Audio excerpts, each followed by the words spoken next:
हुआ यूं कि जब कर्ण को तीसरा सेनापति नियुक्त किया गया द्रोण के मरने के पश्चात, तब उस तरफ अर्जुन है और अर्जुन का सारथ्य भगवान श्री कृष्ण कर रहे हैं, तो कर्ण का सारथ्य किसको करना चाहिए? यह विचार दुर्योधन के मन में था कि उतना ही कौशल्य युक्त अश्वों की जानकारी रखने वाला, रथ चलाने की जानकारी रखने वाला कौन है? और वहां पे शल्य था। शल्य यानी पांडवों का मामा। तो पांडवों के मामा को प्रार्थना की गई कि आप जरा कर्ण का सारथ्य कर लीजिए। उसने मना कर दिया कि छे छे मैं नहीं करूंगा, मैं राजा हूं और कर्ण सूत पुत्र है, मैं नहीं उसका सारथ्य करूंगा।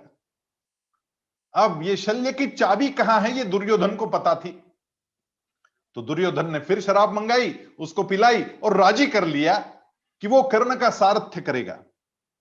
ये बात जब कृष्ण को पता चली तो कृष्ण ने सोचा बड़ा अच्छा हुआ, मामला तो सलट गया। तो कृष्ण ने रात को जाकर इस शल्य की भेंट की और शल्य के कान में कह दिया कि देखो, तुमने अपने आप को और अपनी सेना को वहां देने की बात कही है, तो आपके शरीर वहां होने चाहिए, लेकिन मन तो आप मामा होने के कारण पांडवों के साथ होना चाहिए।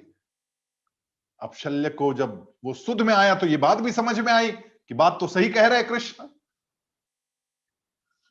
तो शल्य ने कहा अब मुझे क्या करना होगा बताओ। उसने कहा तुम बस एक काम करो, तुम दुर्योधन के पास जाओ और कह दो कि मेरी दो शर्तें हैं। एक तो मैं ज्यादा अच्छा सारथ्य जानता हूं और इसलिए कर्ण मुझे कोई सूचना ना करे, वो कुछ ना बोले। बोलूंगा मैं, कर्ण मुझे कुछ नहीं कहेगा, ये पहली शर्त। और दूसरी शर्त, सारथ्य के अलावा मैं कुछ नहीं करूंगा।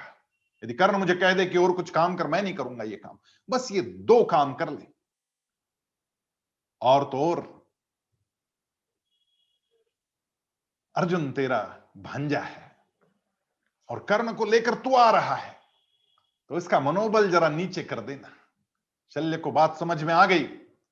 शल्य ने वैसा ही किया। दो शर्तें रखी गई, दुर्योधन को शर्तें माननी पड़ी। और फिर जब रथ निकला तो शल्य ने कहा गड़बड़ हो गई, अपशकुन हो गया, घोड़े का पैर तिरछा गिर गया। निकलते समय घोड़े का पैर का तिरछा गिरना, मैं अपने अनुभव से कहता हूं, यह बड़ा अपशकुन होता है। यहां पे कर्ण का आत्मविश्वास नीचे आया। आगे चल के फिर कर्ण को कहा रे आज तेरी पत्रिका मैंने देखी, आज तेरा दिन ठीक नहीं, आज सारे ग्रह तारे तेरे विरोध में। अब शल्य इसका मनोबल कम किए जा रहा है। और जब वो रथ फंस गया और पहिया नीचे चला गया भूमि में। कहां चला गया था भूमि में, आपको मालूम होना चाहिए ये, अन्यथा हम लोग मृत्युंजय आदि कहानियां पढ़ते हैं और कर्ण को बड़ा महान समझते हैं कि महादानी था। किसी को मना नहीं किया इसने, इसने मना किया था। किसको मना किया था? जब अभिमन्यु चारों ओर से घेर करके महारथियों द्वारा मारा गया, यह बिल्कुल ही बड़ा धर्म था कि एक बच्चे को, युद्ध का नियम होता है कि एक के साथ एक लड़ना चाहिए, और अभिमन्यु इतना शक्तिशाली था, महाबाहु था कि उसके साथ 8-8 लोग लड़ने लग गए। तो अभिमन्यु नीचे गिर गया।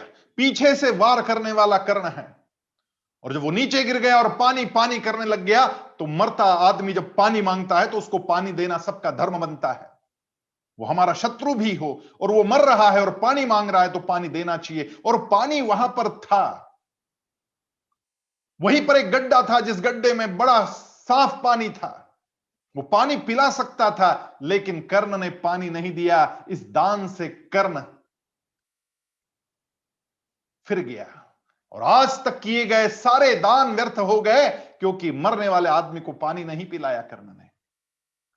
और वो ही वो गड्ढा था जिस गड्ढे में कीचड़ बन गया था युद्ध के कारण, और उसी गड्ढे में कर्ण का रथ फंसा है। उसी गड्ढे में कर्ण का रथ फंस गया। तो कर्ण ने शल्य से कहा कि नीचे उतरो, मेरी मदद करो। तो शल्य ने कह दिया कि सॉरी, नॉट पॉसिबल।